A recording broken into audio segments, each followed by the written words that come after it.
বাইরে ভাই আজকে গেলাম কি সিলেট উইনিমার্ট গিয়া কিতা কিতা করলাম আর কিতা কিতা খাইলাম সম্পূর্ণ ভিডিও না দেখলে কিতা বুঝতে পারবাইনি। তো ওতার লাগে সম্পূর্ণ ভিডিও দেখোকা। হেই গাইজ আসসালামু আলাইকুম, আমি খুব কালা বাড়ি আমার সিলেট জেলা। তো কিতা ওরা আশা করি সব ভালো আছেন, আমি আলহামদুলিল্লাহ ভালো আছি। তো আজকের ভিডিওর কোনো বয়েস হইতো নাই, সম্পূর্ণ ভিডিও দেখোকা। আর গাইজ আপনি যদি কোনোদিন গাড়ি চালাইন তাহলে অবশ্যই প্রথমে স্টার্ট দেওয়ার আগে গাড়ির পানি মোবিল ওটা চেক করবা।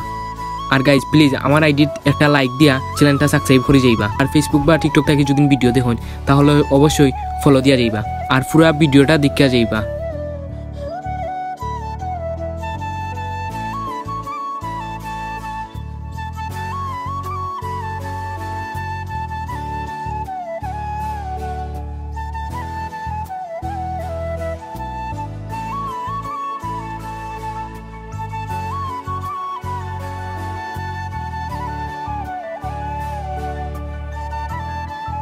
তো গাইজ এই ছিল আজকের ভিডিওটা কিলান হয়েছে অবশ্যই কমেন্ট করে যাইবা।